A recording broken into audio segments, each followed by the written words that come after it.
Itong mga faith na nakasaad pa rin dito sa Hebreo chapter 11. Tingnan natin kung ano yung klaseng faith meron sila sa Panginoon.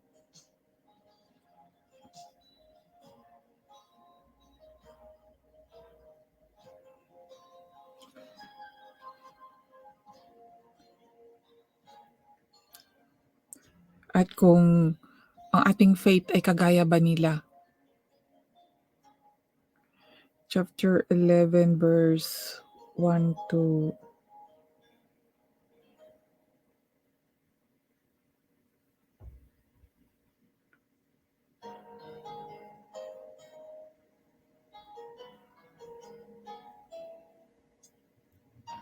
So, basahin ko muna itong Hebreo, no? Chapter 11, mula sa 1. Ngayon, ang panampalataya ay siyang kapanatagan sa mga bagay na hinintay, ang katunayan ng mga bagay na hindi nakikita. Sapagkat sa pamagitan nito, ang mga matanda ay sinaksihan. Sa panampalataya ay natatalastas natin na ang sanglibutan ay natatag sa pamagitan ng salita ng Diyos. Ano pat ang nakikita ay hindi ginawa sa mga bagay na nakikita.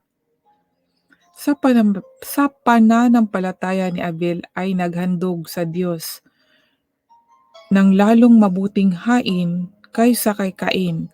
Sa pamagitan nito'y sinaksihan sa kanyang siya'y matuwid, na nagpapatotoo ang Diyos tungkol sa kanyang mga kalooban, at sa pamagitan nito patay na siya ay nagsasalita pa.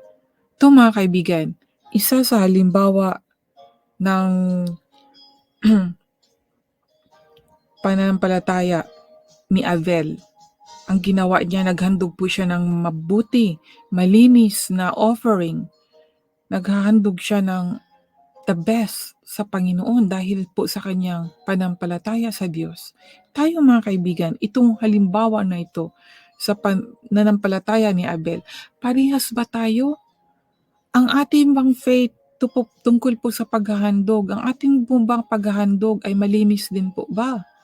Mula ba sa ating malinis na ginawa? Baka naman mula sa marumi. Kagaya sa kapatid ni Abel na si Cain, 'di ba? At dahil doon na kinalulugdan ng Diyos si Abel, ay pinatay ni Cain itong si Abel dahil sa selos. Dahil sa handog ni Abel ay hindi kinalulugdan ng Diyos. So may mga ganung paraan mga kaibigan. So kaya kailangan din po natin sa sarili natin ang tungkol po sa paghahandog na kailangan mula po sa malinis at walang kapintasan sa mata ng Diyos. Diba ang ganda po itong halimbawa? Dahil sa pananampalataya ni Abel ay malinis ang kanyang hinandog. Pinaka the best. Dapat ganun din po tayo mga kaibigan. At dito naman po mga kaibigan sa verse 5. Hebrew chapter 11 verse 5. Sa pananampalataya ni Enoch ay inilipat upang huwag niyang makita ang kamatayan, at hindi siya nasumpungan sapagkat siya inilipat ng Diyos, sapagkat bago siya inilipat ay pinatutuhanan sa kanyang siya'y naging kalugod-lugod sa Diyos. At kung walang panampalataya ay hindi maaring maging kalugod-lugod sa kanya, sapagkat ang lumapit sa Diyos ay hindi dapat sumampalatayang may Diyos at siya ang tagapagbigay ganti sa mga sa kanya ay nagsisihanap. Tingnan niyo po mga kaibigan, ito din sa pananampalataya ni Enoch, no? At siya ay inilipat upang huwag niyang makita ang kamatayan.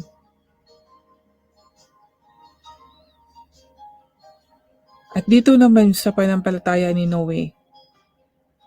Sa pananampalataya ni Noe, nang paunawaan ng Diyos tungkol sa mga bagay na hindi pa nakikita, dala ng banal na takot, ay naghanda ng isang daong sa ikaliligtas ng kanyang sangbahayan.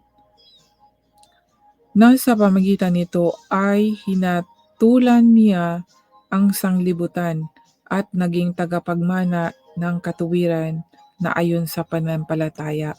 O di ba po mga kaibigan, itong si Noe, dahil sa kanyang faith, sinunod niya na gumawa ng ark para maligtas ang kanyang mga sangbahayan. At yung mga hindi naniniwala ay, ayun, nahuli na, hindi nasama. Kaya mga kaibigan, ganun po dapat tayo, yung faith natin. Ang faith natin ay dapat kalugod-lugod sa Diyos na kung ano man ang ating hihingiin sa Kanya ay ibibigay niya. So, practicein po natin yan mga kaibigan, kasama na po ako. Dahil nga baka kulang ang faith ko, no? Kaya hindi nakamit yung gusto. Pero naniniwala ako na may mga purpose, may mga bagay na inilalaan ang Diyos sa atin, bawat isa po sa atin. Kaya be strong sa faith sa Panginoon mga kaibigan, na kung meron man tayong nakamit o hinihingi, na nakamit man o hindi pa, lahat po ay mula po sa Panginoon. Meron po tayong Diyos, naniniwala po tayo na may Diyos po.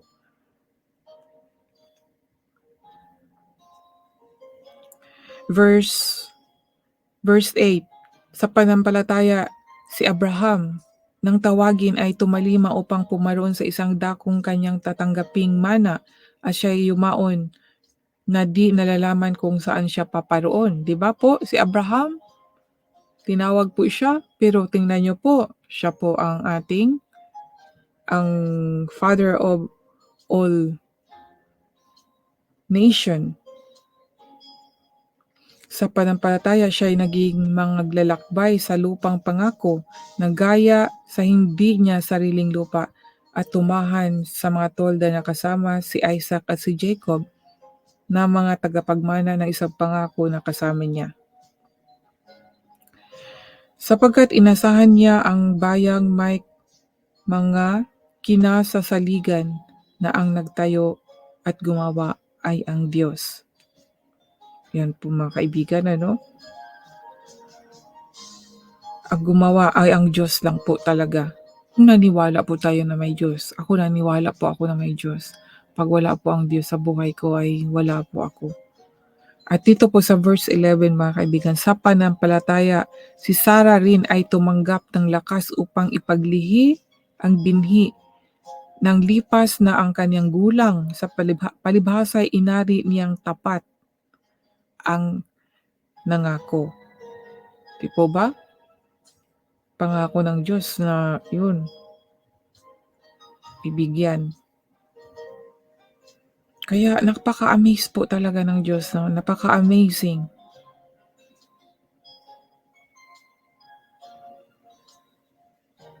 Ganda po dito sa verse 11 ng Hebrew mga kaibigan.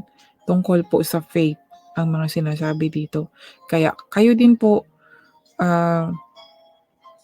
inyo din pong talakayin mga kaibigan.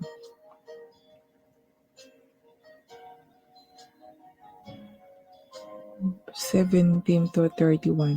Pagpatuloy ko po mga kaibigan dito po sa verse 17 hanggang 31 po. Sa pananampalataya nang subukin si Abraham ay inihandog si Isaac. Oo, siyang tumanggap na may galak ng mga pangako ay siyang naghandog sa kanyang bugtong na anak. Imagine po mga kaibigan, ano? Dahil sa faith, hinahandog niya si Isaac. Kahit nakaisa-isang anak.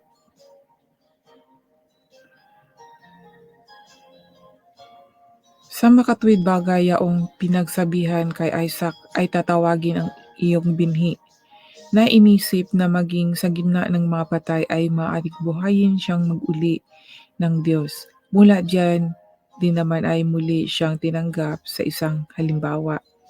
Sa pananampalataya, binasbasan ni Isaac si Jacob at Esau tungkol sa mga bagay na darating. Sa pananampalataya, si Jacob nang mamatay na ay binasbasan niya ang bawat isa sa mga anak ni Jose at sumambang nangatangan sa puno ng kanyang tungkod. Sa pananampalataya, nang malapit nang mamatay si Jose, ay binanggit niya ang pag-alis sa Egypto ng mga anak ni Israel at nag-utos tungkol sa kanyang mga buto. Sa pananampalataya, nang ipanganak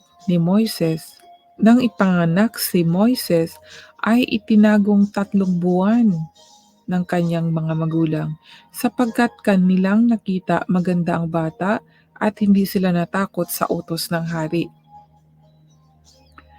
Sa pananampalataya, nang lumaki na si Moises ay tumangging siya'y tawaging anak ng anak na babae ni Paraon, na pinili pa ang siyang tampalasanin na kasama ng bayan ng Diyos kaysa magtamo ng nagsisikupas na kaligayahan sa pagkakasala.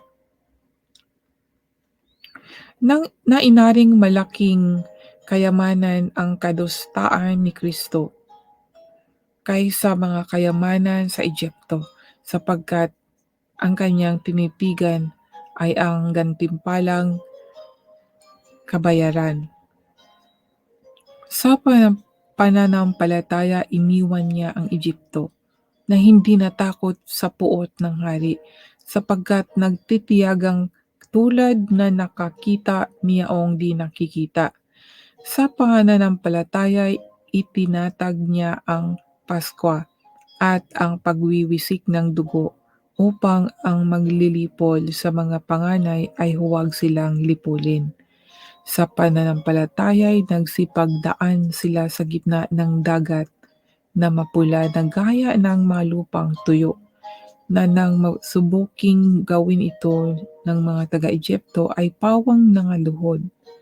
Sa pananampalataya ay nangalagpak ang mga kuta ni Jericho pagkatapos na makubkob na 7 araw. Sa pananampalataya, hindi napahamak na kasama ng mga namumuhay ang patutot na si Rahab na tumanggap na payapa sa mga tiktik.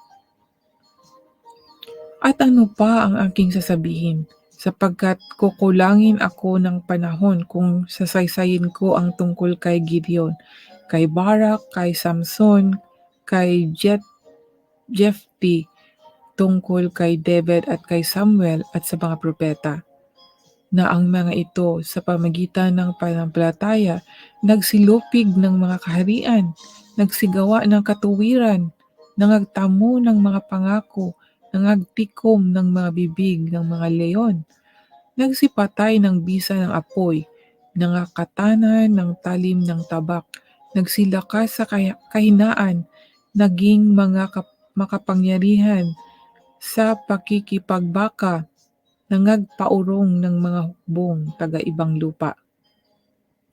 Tinanggap ng mababae ang kanilang mapatay sa pamagitan ng pagkabuhay na mag-uli, at ang iba'y nangamatay sa hampas na hindi tinanggap sa kanilang katubusan upang kamtin nila ang lalong mabuting pagkabuhay na mag-uli. At ang iba'y nangagkaroon ng pagsubok sa pagkalibak at pagkahampas, o bukod dito'y sa mga tanikala at bilangguan naman. Sila'y pinagbabato, pinaglagari, pinagtutukso, pinagpapatay sa tabak.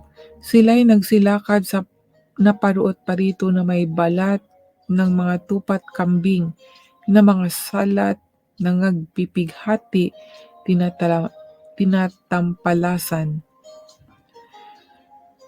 na sa mga yaon ay hindi karapat-dapat ang sanglibutan, na nangaliligaw sa mga ilang at sa mga kabundukan at sa mga yungib at sa mga lungga ng lupa. At ang lahat ng mga ito nang sila'y mapatutuhanan na dahil sa kanilang panampalataya ay hindi kinamtam ang pangako. na ipinaghahanda ng Diyos ng lalong mabuting bagay tungkol sa atin upang sila'y huwag maging sakdal ng bukod sa atin. Yan po mga kaibigan ang